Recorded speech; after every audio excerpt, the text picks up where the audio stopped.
Did you know that over 65 million Americans watch anime? That's about 1 out of every 5 people. 1 out of every 5 people in America are watching shows like My Hero Academia and Demon Slayer, which are all about extraordinary people who use their abilities to fight villains and save the day. Which begs the question, why do so many Americans love these anime superheroes so much more than their Western counterparts? Well, there are plenty of superhero shows over here in the States like The Boys, Titans, Doom Patrol, Daredevil, The Flash, Loki, WandaVision, Superman, and Batman. The list goes on and on and on. And yet, for some reason, none of them can seem to stick around like the anime ones. And it's not because Americans don't have high expectations for superhero stories either. I mean, look at how many comics have been published since the 1930s. Obviously, we've got a soft spot for but after decades of consuming this type of media, it seems as though audiences are ready for something a little bit different, something more, which is where anime comes in. Anime has always been a great place to find heroes with supernatural abilities, fighting evil and saving people. In fact, that's pretty much what the entire genre is known for. But in recent years, it's become harder and harder to tell the difference between your typical shonen protagonist and the Western. Naruto and Sasuke are constantly being compared to Luke Skywalker and Darth Vader. Deku from My Hero Academia is frequently brought up when discussing, and both Monkey D. Luffy and Gon Freaks have been referred to as the modern-day Harry Potter. So what makes these anime heroes stand out so much more than our own? Well, let's dive into it. Hey everyone, it's me. And welcome back to another video. When it comes to superheroes, there's no denying that Western animation has definitely set the standard. Shows like Batman. The animated series are still regarded as some of the best ever made. But despite this, I think most of us would agree that superhero shows haven't exactly been riding a wave of originality as of late. Yes, there are some great ones out there like The Boys, which uses its adult animation to explore just how toxic superheroes can be. Or Spider-Man.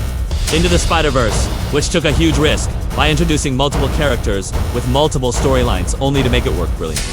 But for the most part, these shows follow a fairly predictable formula. The plot is usually straightforward.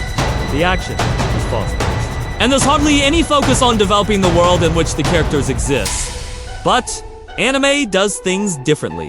While there may be an abundance of shonen series out there revolving around young boys becoming stronger and defeating villains, each world is carefully constructed with intricate plots and subplots that expand alongside the main narrative. Not to mention the fact that characters are far more likely to grow and change throughout the story. Goku may be the poster boy for shonen anime, but he's by no means the best example of a well-developed character. On the other hand, protagonists like Naruto Uzumaki go through some of the most character development of any shonen protagonist ever. When we first meet he has nothing but an annoying class clown who wants to be recognized by his peers and eventually become Hokage. He's brash, reckless, immature, selfish, and even a bit cowardly. But as the series progresses and Naruto learns more about himself, his past and his purpose, he matures into a strong leader who cares deeply about the people around him. Of course, he still makes mistakes and he's still goofy, but ultimately, he grows into everything he ever wanted to be. And that is a far more interesting journey than simply becoming the strongest fighter in the world. Now, I'm not saying that Western animation can't have character development or compelling plots, but in comparison to anime, it just doesn't happen very often. The majority of Western animation superhero shows tend to follow the same formula. We meet our hero, they get introduced to a villain, they learn a lesson, they defeat the villain, and that's it. The end? Now sure, there are some exceptions like Avatar, The Last Airbender, which is widely regarded as one of the greatest animated shows ever made thanks to its memorable characters, creative world building, and gripping storyline, but again, it's the exceptions that prove the rule.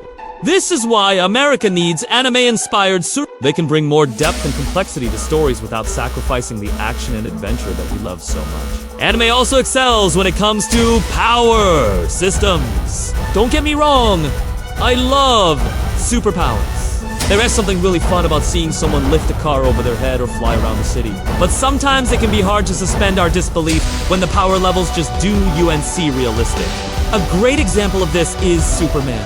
Supes is obviously an incredibly powerful superhero, but the thing is, we're told that he's basically unstoppable. With his super strength, flight, heat vision, X-ray vision, telescopic vision, microscopic vision, infrared vision, ultraviolet vision, electrokinesis, invulnerability, superhuman durability, stamina, endurance, speed, reflexes, agility, etc.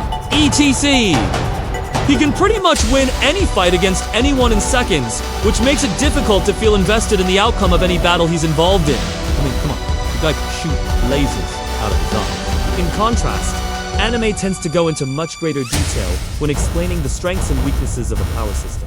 Take, for example, the world of My Hero Academia. Almost everyone has a superpower called a quirk, and quirks are passed down, meaning that children inherit the quirk of their parents. Each quirk has its own strengths and weaknesses, and no two quirks are exactly alike. Some quirks are offensive, while others are defensive. Some quirks are mental, while others are physical, and some quirks are situational. Basically, there's a lot of variety, and this allows for a lot more strategic battles. Because now you have to take your opponent's quirk into account when devising a plan. Plus, there's also a limit to how long a person can use their quirk for. This is called quirk fatigue, and it forces users to pace themselves during fights, which adds another layer of strategy to battles. And finally, perhaps the biggest way that anime-inspired superheroes could help reinvigorate the superhero genre is by better representing the diversity of our world. Look, I love superheroes, but we've got to be honest with ourselves here. Most of the heroes in comics are white. I'm talking about the original Fantastic Four, the X-Men, Avengers, Justice League, Teen Titans. Sure, there have been some diversity-themed comics published here and there, but for the most part, the characters that we see on the covers of our favorite comics do accurately reflect the real world. This isn't necessarily the fault of the writers. After all, comics have been around since the 1930s. And for most of history, they've been written by white people for a predominantly white audience. Anime, on the other hand, is a bit different. Anime creators understand that the world is full of different cultures and backgrounds, and they reflect this in their work. For example, Avatar. The Last Airbender features characters from 4 different nations, each of which is inspired by a different culture from our world. The show doesn't shy away from exploring the differences between these cultures. But it also doesn't perpetuate harmful stereotypes either. The characters are allowed to be different without it affecting their ability to work together and achieve their goals. Plus, the show also features a large cast of female characters who are all strong, independent individuals. Again, this is something that could help breathe new life into the superhero genre, which has traditionally been dominated by male characters. All in all, anime-inspired superheroes could bring a lot of exciting new things to the superhero genre. They can introduce more depth and complexity to stories without sacrificing the action and adventure that we love so much. They can create more realistic power systems that are more interesting to watch. And they can better represent the diversity of our world! So, what do you think? Are you ready for an anime-inspired superhero to hit the big screen or TV? Which anime-inspired hero is your favorite? Let me know in the comments below. And if you enjoyed this video, make sure to check out my other content on the channel. Thanks for watching, and I'll see you next time. If you enjoyed this video, hit that like button, share it with a friend, and be sure to subscribe so you don't miss out on more videos coming soon.